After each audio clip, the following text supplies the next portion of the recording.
asap rokok, tapi saya mengkonsumsi beta-glukan sukarane, tamoksifen, glukosidran, regulator, dan seterusnya.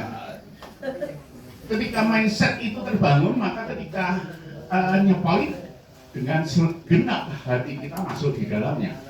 Karena ini kita paham betul. Tetapi ya kemudian nyepoin gitu apa ya? Ganglia basalis. Ganglia basalis apa? Nggak tahu apa itu. Oh, kemarin pernah saya dengar itu apa? Nggak tahu. Itu saya menyebutnya RM, lambi maklar. Maklar ke asap ning awake. Itu loh. Jadi itu non sewu nanti kalau ada komunitas-komunitas yang kita juluki komunitas RM loh. Ada. Karena apa? Karena kita tidak paham betul. Maka ketika ini menyatu, maka otonomi di dalam diri kita menjadi kuat. Ketika otonomi kuat, maka korelasinya tidak kempes. Korelasinya juga berisi dan juga efektivitasnya juga akan terjadi, apalagi yang bersangkutan kemudian mengikuti. Ya, jadi banyak hal yang perlu kita perhatikan. Ketika sahabat asap datang, kita harus tahu persis apakah dia sungguh-sungguh paham tentang ini tidak. Ketika tidak, hanya minta untuk disupport, setelah itu di rumah tidak melakukan, percuma. Tidak nyedot dan seterusnya percuma, nanti datang lagi, kok saya terasa enak, setelah pulang nggak enak lagi. Iya, tidak diaktifasi. Itu. Atau ketika lingkungan keluarganya juga tidak support, itu juga penting menjadi catatan. Karena jangan sampai nanti ketika ada healing krisis dan seterusnya, itu kalau kita yang dipersalahkan dan mereka tidak tahu cara menanganinya. Itu penting. Apalagi untuk rumah-rumah pelayanan dan para animator. Jadi jangan gampang mau menerima orang yang mau menjadi animator ketika tidak paham lebih dulu tentang ini. Itu. Karena ada kasus juga, itu kemudian dia sakit dan seterusnya, lalu WA-ni ke sahabat-sahabat asap yang belum pernah disepoi untuk minta donasi. Itu kan membangun image yang buruk. Berarti di dalam tata kelola rumah pelayanan itu ada masalah karena tidak sesuai dengan visi misi yang kita bangun. Jadi saya kira cukup jelas ya. Jadi memang salah salah paham itu juga bisa berakibat fatal karena ternyata super soft komando itu benar-benar ngefek gitu. Jadi banyak yang menyaksikan masa ngomong-ngomong kayak mantra kayak dalang. Tetapi ketika itu juga arahnya keliru, ini tidak sekedar karena ketika kita bicara bahwa kata itu menjadi nyata, ya perkataan-perkataan bisa wujud nyata dan seterusnya, itu efek yang dengan sendirinya terjadi. Jadi ketika kita terbiasa bohong, maka kita menjadi pembohong.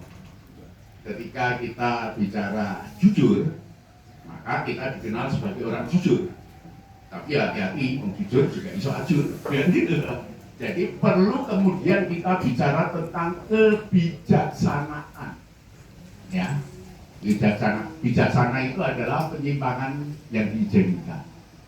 Jadi bagaimana kita merangkul antara dua sisi ekstremitas yang berbeda, kita membangun antara tesis, antitesis, sintesis, tesis, antitesis, sintesis dan seterusnya. Jadi kalau saya senang sekali misalnya dengan teman-teman Semarang yang dijuluki profesor dan seterusnya, belajar tanpa henti, ya, nggak ada berhentinya, bagus.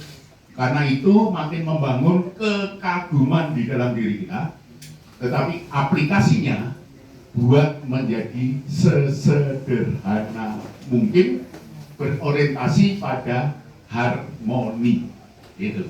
Jadi sama seperti evaluasi itu, lalu setelah itu rekonsiliasi, harmoni antar sel, saling berrekonsiliasi, harmoni, karena sel CA adalah sel tubuh kita sendiri yang karena satu dan lain hal, entah karena gangguan paparan ultraviolet, radiasi dan seterusnya, mereka bermutasi.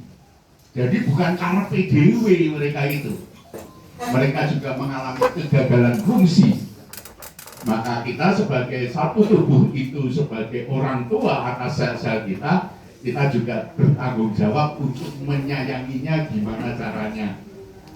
Kalau waktu itu bicara dengan Mas Andi, senescence dan seterusnya, itu gimana? Ya wis dipensiun kasih, istilahnya gitu. Senescence itu kan bahasa kalau kita bicara tentang pekerjaan sebagai pegawai dan seterusnya, itu dipensiun kasih gitu. Itu yang kita bangun. Jadi ini membuka diskusi yang sangat luar biasa. Dan yang keren adalah ternyata apa yang kita lakukan itu sangat ilmiah, sangat berbasis pada pengetahuan, dan kita ChatGPT, Dola, segala itu membantu. Kalau saya lebih, misalnya ChatGPT itu untuk saya lakukan bukan untuk minta dibuatin narasi, tapi saya bertanya, ini ada kasus ya misalnya Mas Tommy itu ada stroke iskemik, lalu ada infrak di lobus parieto occipital. Gimana ini? Bagaimana ini? Nah, itu jelasin. Nah, jelasinnya P. Lalu narasi yang kita lakukan, kalau tadi sudah ada gambaran misalnya refresh pusat saraf dan kelenjar endokrin itu mana saja, itu tinggal kemudian kita bangun gaya asosiasi kita. Nah, gaya asosiasinya kita adalah berlatih, dan yang gaya asosiasi itu dikembangkan. Yang penting kita paham jalurnya kemana, jalurnya kemana, apakah itu kemudian lalu kita sampai ke neuroplastisitas, sampai ke selular plastisitas dan seterusnya, itu daya-daya yang kita kembangkan dari informasi yang masuk pada kita. Saya kira cukup jelas. J, ada lagi masukan?